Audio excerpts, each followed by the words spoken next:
यंदाचा IPL season सुरू होतोय। सीझनची पहिलीच मॅच होणार आहे ती गतविजेते चेन्नई सुपर किंग्स आणि रॉयल चॅलेंजर्स बंगळुरूमध्ये। पण याच मॅच आधी एक मोठा निर्णय चेन्नई सुपर किंग्सने घेतलाय। या सीझनमध्ये महेंद्रसिंग धोनी चेन्नईचा कॅप्टन म्हणून खेळणार नाही। त्याच्या जागी महाराष्ट्राच्या ऋतुराज गायकवाडची CSKचा कॅप्टन म्हणून निवड करण्यात आली आहे। त्यामुळे सध्या क्रिकेट चाहत्यांच्या भुवया उंचावल्या आहेत।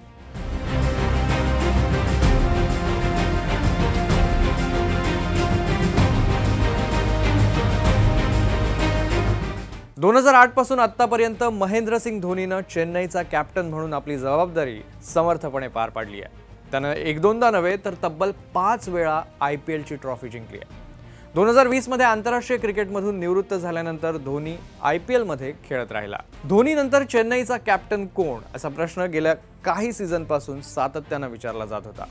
2022 च्या सीझन मध्ये धोनीने जाडेजाकडे जबाबदारी सोपवत तोच पुढचा वारसदार असल्याचं स्पष्ट केलं होतं।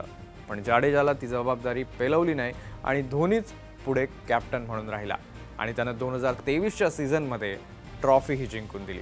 पण आता धोनी नंतर नियमित कॅप्टन म्हणून एक तरुण चेहरा चेन्नईला मिळालाय, तो म्हणजेच ऋतुराज गायकवाड। धोनीच्याच तालमीत तयार झालेला ऋतुराज हा सध्या तरी CSKचा कॅप्टन म्हणून बेस्ट चॉईस मानला जातोय। धोनी नंतर कॅप्टन म्हणून ऋतुराज गायकवाडची झालेली निवड CSKच्या या निर्णयाबाबत तुम्हाला काय वाटतं आम्हाला कमेंटमध्ये नक्की सांगा।